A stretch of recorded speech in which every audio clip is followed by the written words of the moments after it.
Good morning. Uh, Today we are going to see a Supreme Court judgment.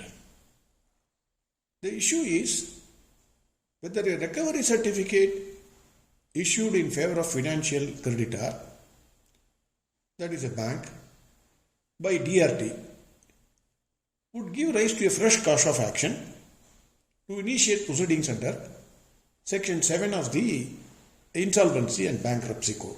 That is the issue before the Supreme Court. Let us see the facts of the case. A slightly bigger judgment, hence I request you to bear with me. A bank offered credit facilities to borrower entities. Let us say X and Y.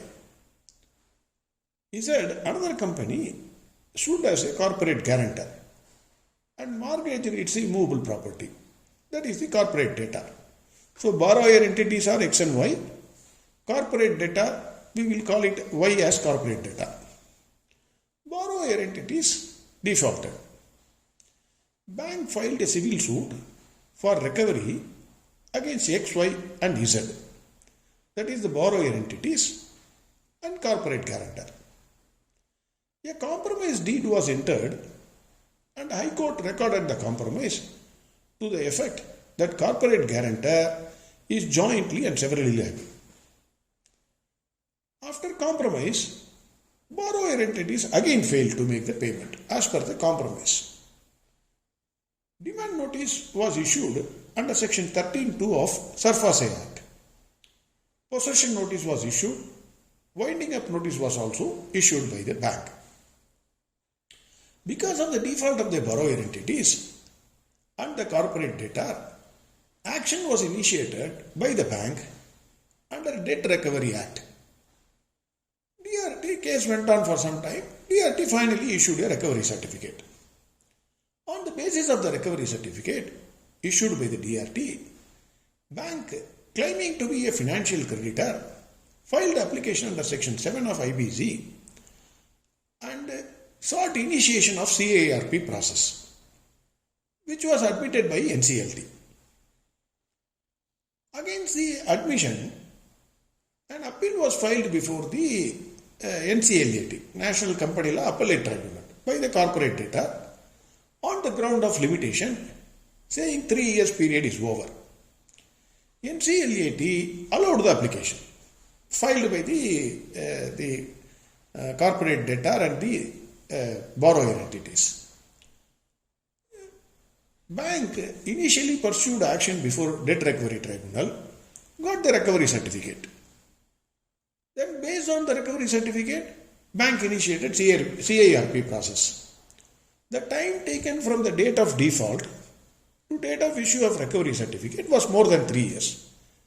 Hence, this is the reason why the corporate debtor and the borrower entities claimed that the CARP process is barred by limitation. Issue already I have stated. Issue before the Supreme Court was whether the recovery certificate in favor of financial creditor would give rise to fresh cause of action to initiate proceedings under Section 7 of the IBC.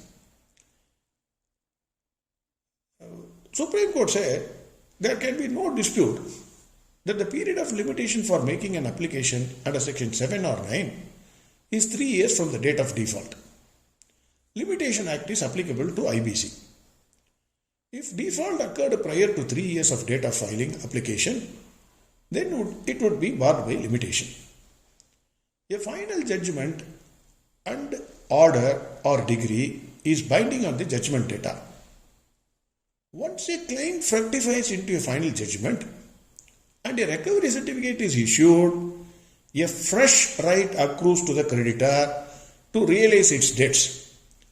A fresh cause of action arises under Section 7 of IBC within 3 years from the date of judgment and or degree or from the date of issue of recovery certificate. It was argued before the Supreme Court based on the judgment of Dena Bank that the judgment of Dena Bank was per inquirium as it failed to consider 3-bench judgment and provisions of the Act. Supreme Court, after considering the judgments and provisions held, that this contention was wholly unsustainable. That is what Supreme Court said. No, Dena Bank judgment is correct. It is not wrong. That is what Supreme Court said. The second question considered by Supreme Court was whether a person who holds recovery certificate was a financial creditor. In other words, whether liability in respect of a claim arising out of recovery certificate would be included within the meaning of term financial debt. This is the second question before the Supreme Court. The definition of financial debt under IBC states financial debt means a debt along with interest, if any, which is disbursed against the consideration for the time value of money and includes. Please note the word includes was there. Inclusive definition contains various categories which I am not going to mention now, but then it will become very long. Supreme Court held that it is a settled proposition of law that the word includes is used. If it is used in an interpretation clause, the effect would be to enlarge the meaning of the words or phrases occurring in the body of the statute. The definition of financial debt uses the word includes and gives various categories of debt, which we have already seen. This means that the legislature has given only instances which could be included in the term financial debt. The list is not exhaustive but inclusive. The legislative intent could not be to exclude a claim arising out of a recovery certificate. Supreme Court said that when the word claim itself means a right to payment, whether such a right is reduced to a judgment or not, it remains a claim. So, if the claim includes right to payment, so when a recovery certificate issued, then you can't say, no, this is not a claim. That is what the Supreme Court says. Merely because a claim being fructified in a degree, the same would be outside the ambit of Section 5(8) of IBC, will be inconsistent with the plain language of IBC. The legislature could never have intended to keep a debt which is crystallized in the form of a degree outside the ambit of IBC. Supreme Court said, having held that a liability in respect of a claim arising out of a recovery certificate would be a financial debt, the holder of such a recovery certificate is definitely a financial creditor. The third question, whether a degree holder is entitled to invoke provisions of IBC. This was the third question before the Supreme Court.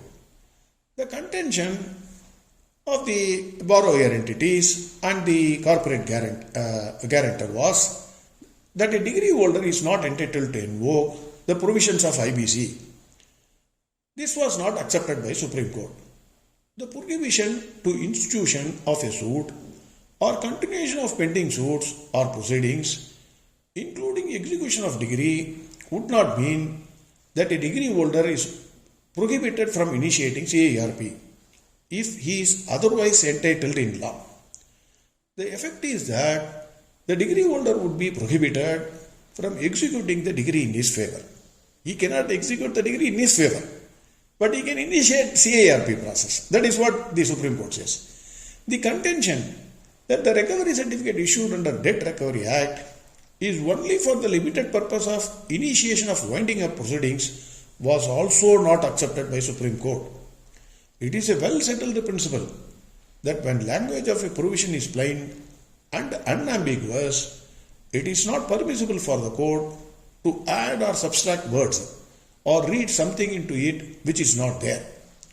Once a recovery certificate is issued under Debt Recovery Act, it will be deemed to be a degree or order of the court for the purpose of initiation of winding up proceedings. But there is nothing in the Debt Recovery Act to restrict the use of recovery certificate only for the purpose of winding up proceedings.